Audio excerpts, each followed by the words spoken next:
जिस महिला की तस्वीर आप अभी स्क्रीन पर देख रहे हो, इस महिला की लाश को 9 महीने बाद फ्रिज के अंदर से निकाला गया। आज की यह कहानी लिव इन पार्टनरशिप में रह रही एक महिला की है, जिसकी दर्दनाक तरीके से हत्या करके अपराधी ने उसे फ्रिज के अंदर डाल दिया। और जब इस केस का खुलासा हुआ, तो लोग भी सोचने पर मजबूर हो गए कि कोई कैसे किसी को इतनी दर्दनाक तरीके से मार सकता है। नमस्कार, मेरा नाम है पवन। स्वागत है आपका story of real crime channel पर। मध्य प्रदेश में एक जिला है देवास, और देवास में वृंदावन धाम कॉलोनी है। इसी कॉलोनी के अंदर धीरेन्द्र श्रीवास्तव जी का मकान है। इसी मकान में बलबीर राजपूत नाम के आदमी रहते थे। उन्हें अपने बच्चों की स्टडी के लिए एक अलग कमरा चाहिए था। उनके बगल वाले कमरे में 10-11 महीने से उसमें ताला लटका हुआ था। तो उन्होंने सोचा कि क्यों ना मैं इस कमरे को ही रख लूं।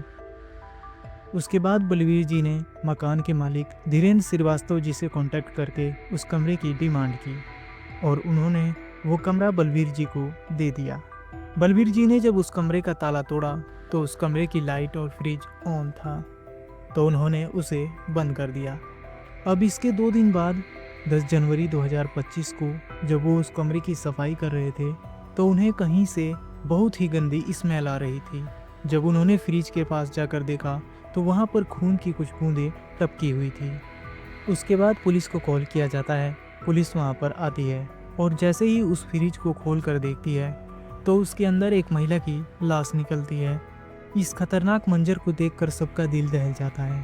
पूरे इलाके में बस इसी मर्डर की चर्चा चल रही थी। जांच पड़ताल करके बॉडी को पोस्टमार्टम के लिए भेज दिया जाता है। उसके बाद पुलिस अन्य किराएदारों और मकान के मालिक से पूछताछ करती है, तो पता चलता है कि यह कमरा किसी संजय पटीदार को 2023 में किराए पर दिया गया था, जो प्रतिभा उर्फ पिंकी प्रजापति नाम की महिला के साथ रह रहा था, जिन्हें आखिरी बार मार्च 2024 में देखा गया था।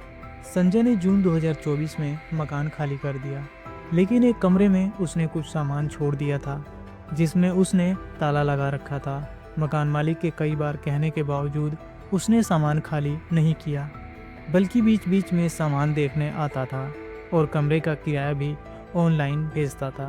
अब पुलिस कुछ ही घंटों में संजय पटीदार को उज्जैन से गिरफ्तार कर लेती है। पूछताछ के बाद संजय अपना गुनाह कबूल कर लेता है। अब आपके मन में ये सवाल उठ रहा होगा कि संजय ने उसे क्यों, कब और कैसे मारा। इसका जवाब भी आपको आगे कहानी में मिलेगा। आज से करीब 6 से 7 साल पहले संजय की मुलाकात प्रतिभा उर्फ पिंकी नाम की एक महिला से दोस्त के रूप में हुई थी। धीरे धीरे इनकी ये दोस्ती प्यार में बदल गई।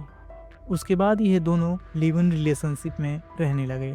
संजय ने 2023 में वृंदावन धाम कॉलोनी में कमरा किराए पर लिया, और प्रतिभा के साथ वहीं पर रहने लगा। प्रतिभा का व्यवहार आसपास के लोगों से बहुत ही अच्छा था। वो औरों से अच्छे से बातचीत करती थी, और पड़ोसियों के बच्चों से भी उसका अच्छा व्यवहार था। प्रतिभा जब संजय को शादी के लिए फोर्स करने लगी, तो संजय उसकी बात को नहीं मान रहा था, जिसकी वजह से अक्सर उनमें नोकझोंक होती रहती थी।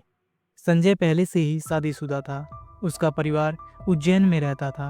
संजय इसी वजह से उससे शादी नहीं करना चाहता था, लेकिन प्रतिभा उसे शादी के लिए फोर्स करती रहती थी, जिससे परेशान होकर संजय ने अपने दोस्त विनोद के साथ मिलकर मार्च 2024 में प्रतिभा को मारने का प्लान बनाया।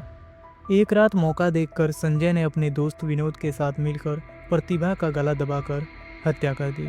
उसके बाद उसने उसकी बॉडी को फ्रिज के अंदर छुपा दिया, ताकि वो पकड़ा ना जा सके। आप सोच कर देखिए उस महिला ने कितनी तड़प तड़प की जान दी होगी जब संजय ने उसका गला दबा रखा होगा, और वो भी सोते समय। पड़ोसियों ने जब संजय से पूछा कि आपकी वाइफ नहीं दिखाई दे रही है, तो वह उन्हें कहता था कि वह अपने मायके गई हुई है अपने पिता के इलाज के लिए।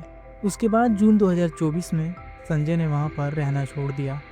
बाकी जो उसका सामान था उसने वहीं एक कमरे में ताला लगा दिया, और बीच बीच में उस सामान को देखने भी आता था, और बाकायदा उस कमरे का किराया भी ऑनलाइन पे करता था। जब भी मकान मालिक ने उसे कमरा खाली करने के लिए कहा, तो वह कोई ना कोई बहाना बनाकर टाल दिया करता था, ताकि उसकी सच्चाई लोगों को पता ना चल सके। आगे की कहानी तो आपको पता ही है, जिसे मैं पहले सुना चुका हूँ।